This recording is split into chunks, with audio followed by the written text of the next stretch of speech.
elevado. É o próprio Deus que se entrega.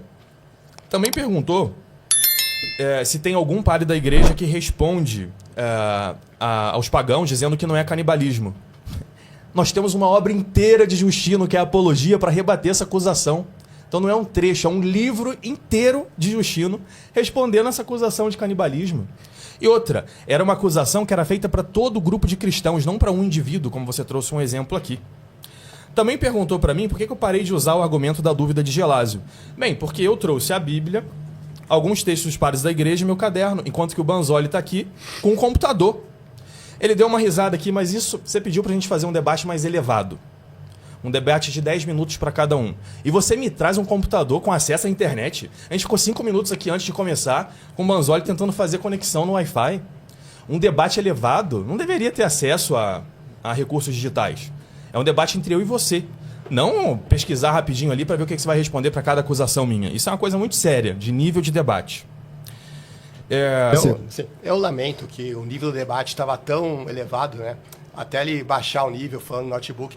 Eu confesso que eu já sabia que ele fosse dizer isso, porque quando ele sentisse que está sendo destruído nos argumentos, ele ia apelar desse jeito, né? Já era bastante previsível, na verdade, né? Deve estar bastante desesperado mesmo. E é lamentável mesmo que queira lacrar para fazer cortezinho no Instagram, ao invés de continuar mantendo o nível alto do debate, né? Inclusive, ele trouxe um monte de folhinha ali, né? Vocês não estão vendo, claro, mas você poderia até mostrar para o público as folhinhas que você está trazendo, né? E lendo o tempo todo. Sendo que eu fui na Bíblia Online uma única vez aqui, né? Eu só abri a internet para ver um texto que ele citou, até porque quase não citou nada de Bíblia mesmo, né? Então, nem precisei checar mais nada além disso, e o resto estou só com o meu esboço e com aquilo que eu estou comentando, né? Então, realmente é impressionante. Agora, vamos considerar como se realmente, não, vamos supor que realmente o notebook está fazendo toda a diferença no debate e é só por isso que o Ariel está passando vergonha aqui. É impressionante como que um simples notebook consegue destruir 2000 anos de tradição da Santa Igreja, né? Eu acho que a gente vai ter que canonizar o São Notebook. Eu acho que é o que a gente tem que fazer. Bom, ele comentou, é necessário comer a carne de Cristo para ter comunhão com ele, e ele não defendeu em momento nenhum a posição protestante, só atacou a católica. Eu fiz literalmente isso logo no começo do debate. O primeiro, acho que foi o primeiro, né? O primeiro, o segundo texto. Não, foi o primeiro argumento que eu citei. Eu citei 7, você comentou 2 no máximo. E o primeiro foi logo falando o porquê que a comunhão com Cristo é espiritual, fazendo um paralelo lá em 1 Coríntios 10, do versículo 20. E é interessante que ele não refutou nada disso e ainda diz que eu não estou comentando do texto. É uma coisa surreal mesmo, né? Enfim, aí depois ele disse que tem um livro inteiro de Justino rebatendo a acusação de canibalismo. Gente, meu Deus, volta o debate, incrível. Toda hora ele tenta colocar palavras, distorcer aquilo que eu disse, tenta criar espantalho. Quando foi que eu disse que os cristãos não eram acusados de canibalismo?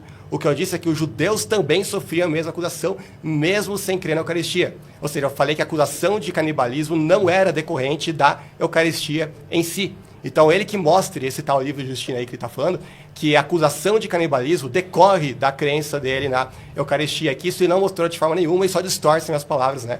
De forma bastante triste. Aí ele disse que não tem nenhum livro...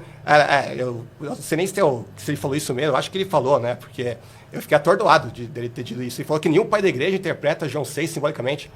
Eu tenho literalmente um arquivo aqui com umas 200 citações patrísticas, mas eu vou fazer melhor. Eu vou citar um Papa infalível, o São Papa Pio II, que no século XV ele disse o seguinte: em João não se ordena beber sacramentalmente, mas sim beber espiritualmente. Preste atenção ao que o Senhor diz. Quem come e bebe, estas são palavras do presente, não do futuro. Inclusive, o argumento que eu dei, você não respondeu. Portanto, na época em que o Senhor falou dessa maneira, havia aqueles que se alimentavam e bebiam dele. O Senhor ainda não havia aparecido, nem o sacramento havia sido instituído. Como então eles comiam e bebiam de Cristo, senão espiritualmente, pela fé e pelo amor, crendo nele e praticando suas obras? Pois o discurso do Senhor era figurativo, assim como ele disse à mulher samaritana. Ele disse isso lá na carta 130 contra os boêmios, né? E o contexto é mais interessante ainda, porque ele estava dizendo isso justamente porque os católicos estavam sendo acusados de uma coisa que você até agora não defendeu nesse debate, que é o fato deles não comungarem com as duas espécies, comungarem só com o pão. E aí o Papa, os russitas usavam João 6 para falar, não, tem que comungar com as duas espécies. Aí o que o Papa faz? Ele cria um livro, né, essa carta aí dele, né, na verdade, onde ele diz que esse capítulo nem mesmo era eucarístico. Então ele não precisava lidar com essa objeção que os russitas faziam. Inclusive o cardeal Caetano, ele fala exata e rigorosamente a mesma coisa que o Papa Pio aqui diz. Né? Então é curioso, é muito curioso isso, né? Deixa eu ver o que mais. Ele falou do isto é o meu corpo, né?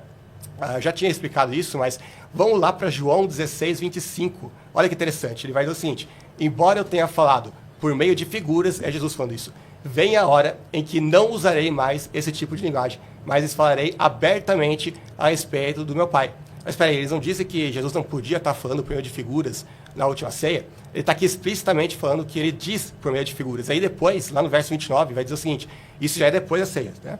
Então os discípulos de Jesus disseram: agora estás falando claramente, e não por figuras. Ou seja, eles reconhecem que até então ele estava falando por meio de figuras.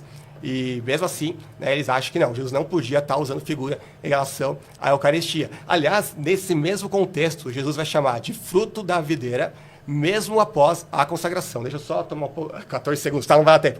Pois eles digam que beberei outra vez do fruto da videira até que venha o reino de Deus. Ou seja, ele já estava consagrado e mesmo assim continua sendo o fruto da videira. E eu só peço para Ariel que a gente possa manter o nível alto, porque eu não gostaria de falar as coisas que eu falei. Ok. E né, que a gente possa manter o nível. Ok.